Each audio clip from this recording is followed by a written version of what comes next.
Heyo, everybody. OmniDogs and OmniKittens. It's OmniDog here with another root beer review of some comics. Only I'm not having root beer because OmniDog's on an Omni diet this month, so no sugar for me this month.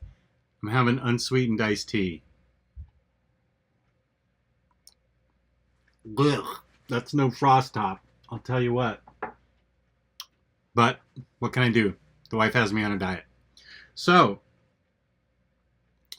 what do we have this week for books that we want to talk about? We want to talk about Global Frequency, Warren Ellis with an all-star cast of artists. I will read you the description because this does a better job of explaining what's going on in Global Frequency than I can do. Global Frequency is a worldwide rescue organization created to deal with any crisis too big, too strange, or too dangerous to handle by more conventional means. Founded and funded by the enigmatic Miranda Zero, this mysterious agency is made up of 1,001 agents, all experts in fields as diverse as bioweapons engineering and parkour running. Each member is equipped with a special mobile phone that keeps them in constant communications with Miranda Zero's cunning right-hand woman, Aleph, the nexus of the worldwide operation. They are a global rescue organization, as you heard, going into various situations where other people cannot. And one thing that keeps this book super fresh is that there is a different artist for every story. This is the deluxe edition from Vertigo, and from Vertigo, right? Or DC. I guess it was a Wildstorm imprint at first. Here you can take a look at what it's like without the dust jacket. Not really that fancy, but it is a wonderful book. It is slightly comparable to Planetary in that it does have elements of sci-fi, kind of an extra sensory group of people looking out for the citizens of Earth. But I think it's a lot more accessible than Planetary is. Don't get me wrong, Planetary is one of the greatest comics ever written. But Global Frequency is a lot more. You don't have to be a physics major to understand it like you do with Planetary. Planetary can be out there. But here you can see Steve Dillon's art in a story.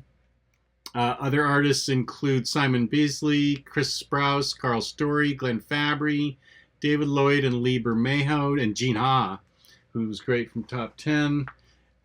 Each story has a different artist, so that helps keep it really fresh, in my opinion. It is... every story is basically extremely high tension. I finished reading it today, and I found myself, I was reading 3 or 4 stories today. At the end of every story, I had to kind of take a break because you are wired up high tension type stories where they're basically going in to rescue somebody or something or try and save the world from itself. And they do it via the global frequency. You are on the global frequency, where this one woman, Aleph, runs the whole thing from her communications station, and Miranda Zero is always calling in from various hotspots where they call in other experts in various fields to handle the situation, whatever it is that should arise. I loved this book. I can highly recommend it to you. It deals with all kinds of interesting subjects. Warren Ellis's take on various political situations. It includes the origin of Aleph, which is really cool, and who is the communications director that you see in every story. They call certain people out of retirement to come in to take care of things. I highly recommend Global Frequency. It is an extremely good read, and you will be happy. The deluxe contains volumes 1 through 12, or issues 1 through 12 rather, which is what's contained in the 2 paperbacks. This gets a top rating from me. Loved this book. Next we have up another really good book. I'm happy to say that all 4 books I really enjoyed. This is Hal Jordan's Earth 1, Volume 1 of Green Lantern, where Hal Jordan is the Green Lantern. I don't know how you feel about Hal Jordan, But some of you are Guy Gardner fans, Kyle Rayner fans, Jon Stewart fans, whatever. This is Hal Jordan, where he's an astronaut in the near future and he's been relegated to mining duties on asteroids. And they discover, while they're out there, a ship with a lantern symbol on it as they're mining. He and this other guy. They discover a manhunter in suspended animation and a power battery that matches the ring on this dead alien's hand. And the story takes off from there. This is just the first few pages. The story takes off from there. He is a complete rookie, has no training whatsoever. He does meet Kilowog, but Kilowog's also a rookie. All the rings are being worn throughout the galaxy by people and creatures who don't even know how to use them properly. And they're being hunted down by manhunters who have wiped out the previous Green Lantern Corps. So there are remnants of a Green Lantern Corps still around, but they are very much in disarray. They're dead. They're getting still chased by manhunters. Here you see Kilowog. He's got a ring too. Eventually, I don't want to give too much away of the story, but eventually they meet on Oa, and it goes from there. How they train themselves. They meet a guardian who admits that they created the manhunters to mop up after the lanterns. Only the problem is the manhunters, of course, did too good a job and wiped out the lanterns. This book is a really fresh origin story. Sorry if I'm using the word fresh too much, but it does a wonderful job of retelling the whole origin. There are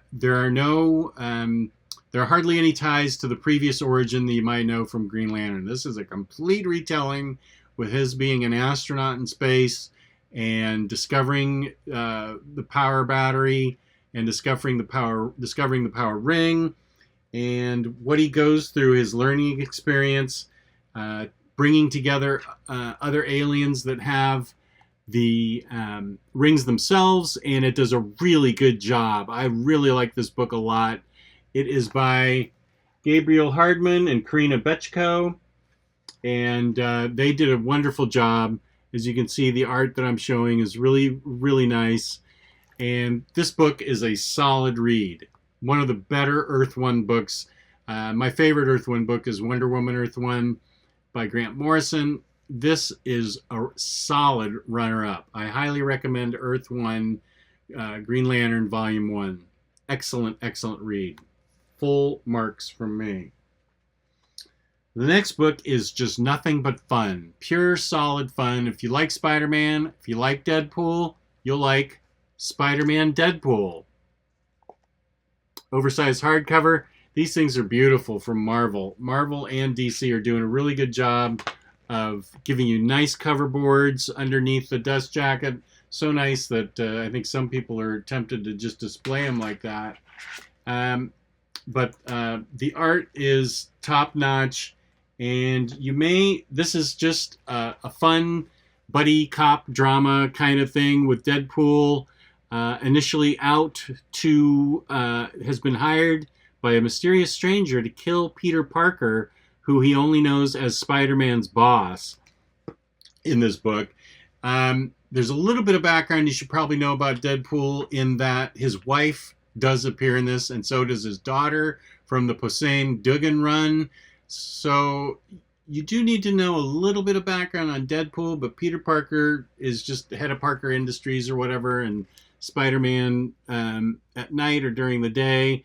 But they encounter a really cool new villain called Itsy Bitsy, and she's she's great. Here we see Deadpool with his wife appearing, and Deadpool ends up dying and going to hell like a couple times, so that he can try and solve the mystery of who's created Itsy Bitsy and why. And this is Itsy Bitsy, who has the blood of Spider-Man and Deadpool in her, and therefore has the powers of both and is virtually unkillable. There's also the question of who hired Deadpool to kill Peter Parker. There's the question of Deadpool actually turning away from being a mercenary and trying to be a good guy, and Spider-Man actually going the other way and becoming more mercenary himself and wanting just to kill Itsy Bitsy. So it's a good character study by Joe Kelly, who is, of course, a great writer of Deadpool and just a great writer in general. I highly recommend this if you're a fan of Deadpool or Spider-Man, which I am a fan of both. Snappy dialogue, witty characters, very much an enjoyable book. I really dug the heck out of this. Spider-Man, Deadpool by Joe Kelly and Ed McGuinness. One thing to note is that it contains issues 1 through 5, 8 through 10, 13, 14, and 17, 18. The missing issues were not done by Kelly and McGuinness. They were kind of filler. I guess they kind of got behind on the artwork or something, but you won't miss them. You won't miss the issues at all. It flows as a complete story. The issues that are missing had nothing to do with the main story. High marks from this book, too. I really enjoyed this book. What can I say? I loved all 4 books this month. Here's the oddball book, one that you may not have heard of. You may have heard of the writer. It's a completely odd concept, but the fabulous Riley Moore, the omnibus collector himself, suggested this book to me. He's 10 for 10 on his recommendations to me. So whenever he recommends a book, I take it seriously.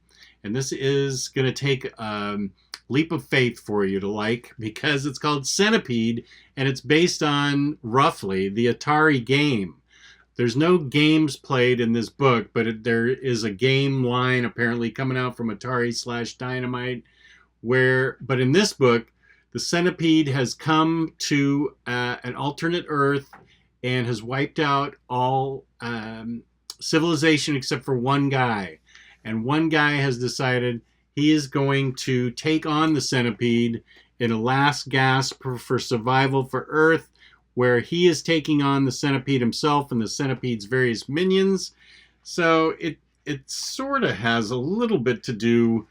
It just takes the game and says, what if the Centipede invaded an Earth, killed all the inhabitants, and then one man decides to try and take the Centipede down?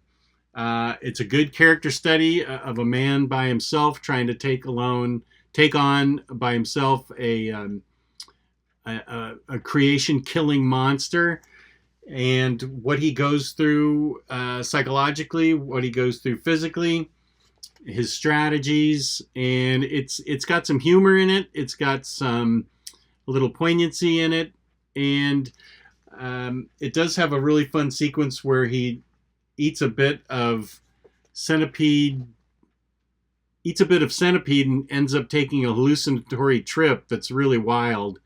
In it, the art's a little chunky for my taste, but that didn't distract me from really enjoying the story.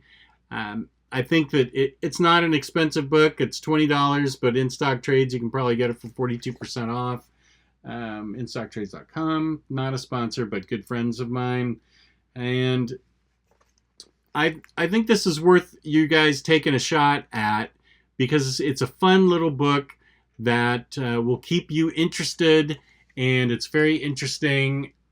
Character study on the guy. Here's a good shot of his getting in a plane and trying to take on the Centipede. You can see that he's already disabled the eye of the Centipede, and so it's blind in one eye, so he knows it can be hurt, even though the rest of the world has died trying to conquer it. So give it a shot. It's a fun book. I really enjoyed it, and it gets high marks from me too. So that's it for Root Beer Reviews. I hope you enjoyed it. Feel free to subscribe, comment, hit the like button on the YouTube channel. So once again, this is OmniDog from OmniDog's Vault saying thank you very much for watching. Peace and love. Peace and love.